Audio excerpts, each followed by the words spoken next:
There are two great liberal frustration aphorisms in American politics. There's the Will Rogers one, I am not a member of any organized party, I am a Democrat.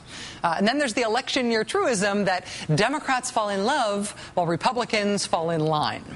That means that Democrats are always looking for perfection in their candidates because they want to believe that their candidates are as perfect and pristine as a sunset and a rainbow and a cumulus cloud in the shape of a unicorn, all in the sky at the same time. While Republicans pick a candidate and get in line behind them no matter what their qualms are about that candidate. Do you want to see this in action? Well, on Tuesday night this week, the night before last, the Republican Party's election guru Karl Rove now famously called Delaware Republican Senate candidate Christine O'Donnell nutty. I've met her. I've got to tell you, I wasn't frankly impressed as her abilities as a candidate. It does conservatives little good to support candidates who, at the end of the day, while they may be conservative in their public statements, do not evince the characteristics of rectitude and truthfulness and sincerity and character that the voters are looking for. I think there are just a lot of nutty things she's been saying.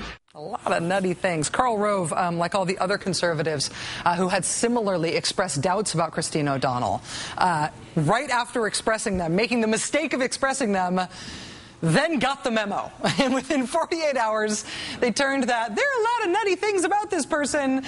They turned that right around and started saying things more like this.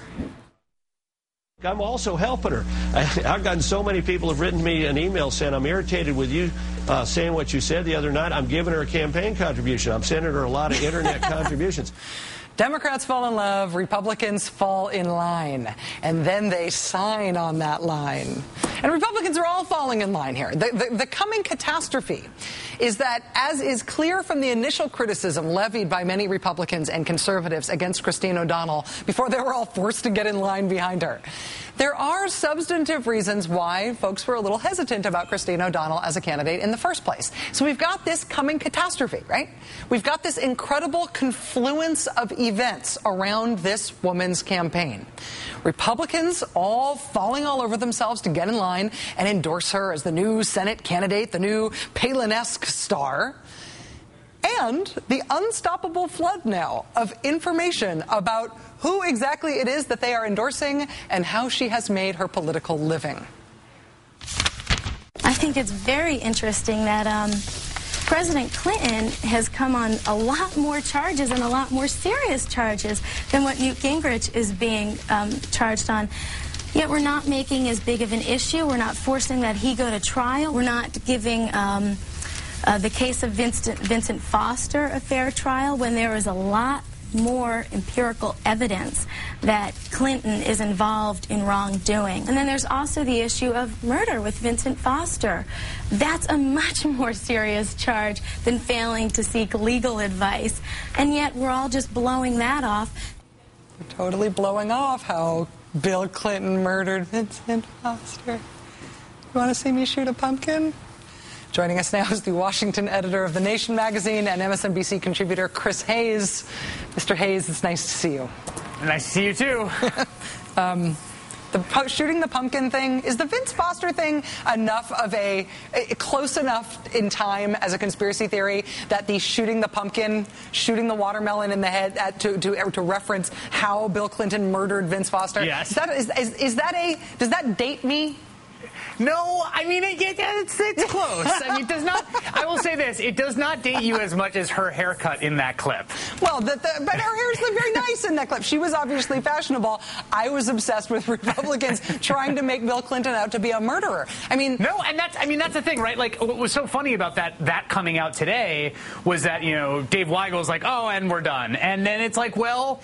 Dan Burton was shooting pumpkins in his backyard, and the Wall Street Journal editorial page was speculating on this. Like, that's the thing about Christine O'Donnell is that she's not, I don't think she's any crazier than your median Republican. She's just spent 20 years on television talking about her views without any conception that someday she was going to, have to run away from them. But that's, I think, the central issue right now, even in considering what kind of coverage the Christine O'Donnell candidacy gets, because maybe she is a mainstream Wall Street Journal editorial page Republican, but then again, The government is secretly making mouse-human hybrids, mice that have full-grown human brains. There's more scientific evidence for creationism than there is for evolution. You spread HIV by using condoms. I mean, I don't want to underestimate the craziness of the right over the last 20 years, but I feel like she's on even the fringe end of the crazy end. Well, you know, I guess so. I think in certain ways, I mean, the mouse-human hybrid, I'm now, like, defending Christine O'Donnell on national television. But, I mean, look, here's, I guess, what I feel. I feel that there isn't that much distance. And I mean that as a way of indicting where the Republican and conservative coalition is right now, as opposed to exculpatory towards Christine O'Donnell. I don't think she has any business being a United States Senator, and I think her views are completely zany. But I don't think I think they're zany in a way that is just kind of unvarnished and out there and sort of amateurly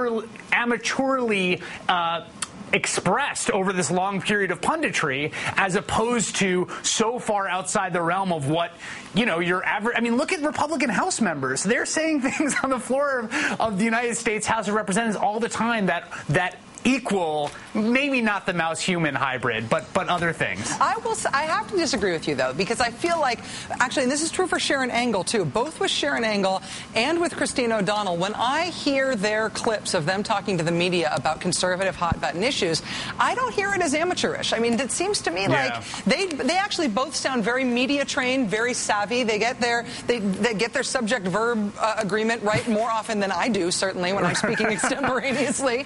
And I hear polished candidates. I hear polished candidates who have been culture warriors on issues that Republicans say they don't really want to run on. I mean, if you're talking about armed rebellion against the government, in the case of Sharon Angle, and you're talking about telling people that having sex by themselves is a form of adultery and condoms spread HIV, you're a culture warrior. And this isn't supposed to be a culture war election. Yeah, I agree. And I mean, somewhere, first of all, Donna Shalala is smiling about the amount of masturbation coverage that's been in the national... No, but here's what I'll say about that, and I think that's exactly right. In terms of the culture warriors, I think that's exactly the point, which is that I think what this shows, what Sharon Angle shows, what Christine O'Donnell shows, is that there was this moment where I think the mainstream press fell for this notion that somehow the Tea Party was this totally new thing, and it was all these new people, and this had never happened before in American politics. But these are just the same culture warriors. They're the same culture warriors, you know, in some ways the exact same people, but the inheritors of 1964 Goldwater, the culture warriors that came to Washington under Ronald Reagan, the culture warriors that pursued, impeachment against Bill Clinton, you know. Christine O'Donnell got her start working for Phyllis Schlafly's organization. So the notion that the Tea Party is some sort of brand new phenomenon, this fascinating new thing, no, it's always been there. And I think that Sharon Angle and particularly Christine O'Donnell demonstrate that. They give lie to the notion that what we're seeing in the Tea Party is this totally new phenomenon in American politics. I think that's right. And I think understanding the Tea Party less as a new thing and more as the latest iteration of the very healthy, very well-funded, long-standing conservative movement makes a lot of things make sense this year that otherwise seem like conundrums. We figured it out, Chris.